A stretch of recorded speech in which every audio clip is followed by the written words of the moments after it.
வணக்கம் மக்களே. இந்த வீடியோவில் நம்ம என்ன செய்தி பார்க்க போறோம்னா 750 ஊசி எதிரிக்கும் இந்த நிலைமை வரக்கூடாது.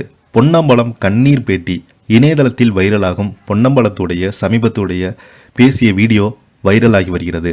வாங்க என்ன தகவல் என்ன செய்தின்னு இந்த வீடியோவில் விரிவாக பார்க்கலாம். அதுக்கு முன்னாடி முதன்முறையாக நம்ம சேனலை ஃபஸ்ட் டைம் பார்க்குறீங்கன்னா சப்ஸ்கிரைப் பண்ணாதவங்களாம் சப்ஸ்கிரைப் பண்ணிக்கோங்க. பெல் பட்டன் மூலமிக்கி நம்ம சேனலோட நோட்டிஃபிகேஷனை எனபிள் பண்ணிக்கோங்க. நாங்கள் போடுற வீடியோ எல்லாமே உங்களுக்கு உடனுக்குடனே வந்து சேரும்.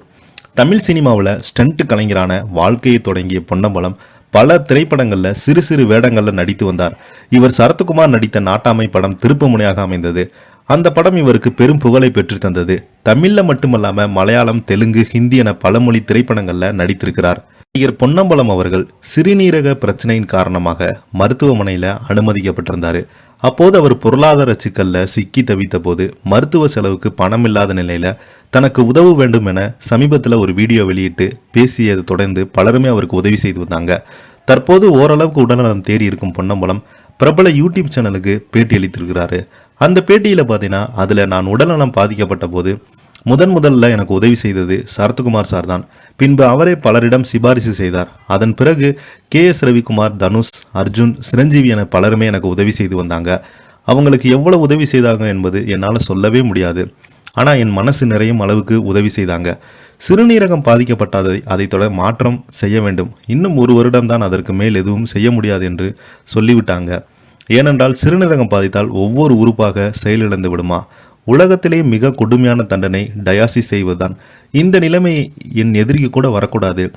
ஏன் இப்படி சொல்கிறேன் என்றால், ஒரு நாள் விட்டு ஒரு நாள் உடம்புல 2 ஊசி போட்டு உடம்புல இருக்கும் ரத்தத்தை எடுத்து விட்டு டயாலிசிஸ் செய்வாங்க. இதற்கு கிட்டத்தட்ட 750 முறை நான் ஊசி போட்டிருக்கிறேன். இதை நான் 4 வருடமாக செய்து வருகிறேன். உண்மையிலே கொடுமையான விஷயம் இதுதான்.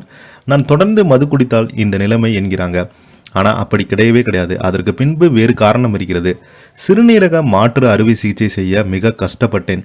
கடவுளின் புண்ணியத்தால் நான் இப்போது நன்றாக இருக்கிறேன். எனக்கு மறுவாழ்வு கொடுத்தது சிரஞ்சீவி சார் தான்.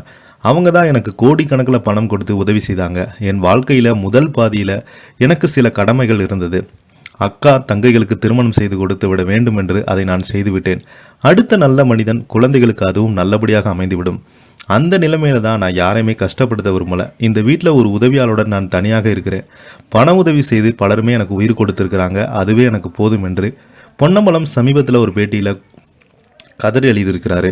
அந்த வீடியோ இணையதளத்தில் அதிகமாக வைரல் ஆகிட்டு வருது. அது மட்டும் இல்லாமல் சமீப காலமாக பொன்னம்பலம் அவர்கள் தீவிர சிகிச்சை பிரிவில் அனுமதிக்கப்பட்டதாகவும் இறந்து போயிட்டதாகவும் நிறைய பேர் வதந்திகள் பரப்புனாங்களாம். அதற்கும் பதிலடி கொடுத்துருக்கிறாரு. இதை பற்றி நீங்கள் என்ன கீழே உள்ள கமெண்ட் பாக்ஸில் மறக்காமல் பதிவிடுங்க. இந்த வீடியோ பிடிச்சிருந்தால் லைக் பண்ணுங்கள், ஷேர் பண்ணுங்கள். நன்றி, வணக்கம்.